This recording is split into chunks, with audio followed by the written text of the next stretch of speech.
Le pain de Jésus, c'est la parole dont nous sommes nourris. Aussi, quand le voyant enseigner parmi le peuple, ils voulurent mettre le scandale dans son enseignement en le crucifiant. Ils dirent: jetons du bois dans son pain. Car lorsque la parole de l'enseignement de Jésus s'ajoute, la crucifixion du maître, c'est bien du bois qui est jeté dans son pain. Je dirais d'une manière encore plus paradoxale, le bois jeté dans son pain a rendu le pain plus fort. Je prends un exemple dans la loi de Moïse.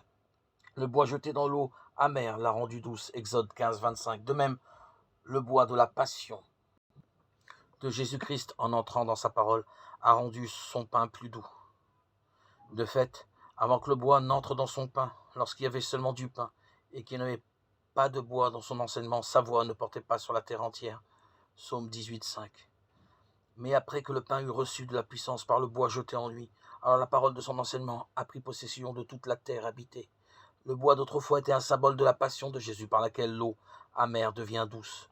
Car je dis que la loi, si elle n'est pas comprise spirituellement, est une eau amère. Mais que vienne le bois de Jésus et qu'arrive l'enseignement du Sauveur, la loi de Moïse est adoucie et devient suave à lire et à connaître.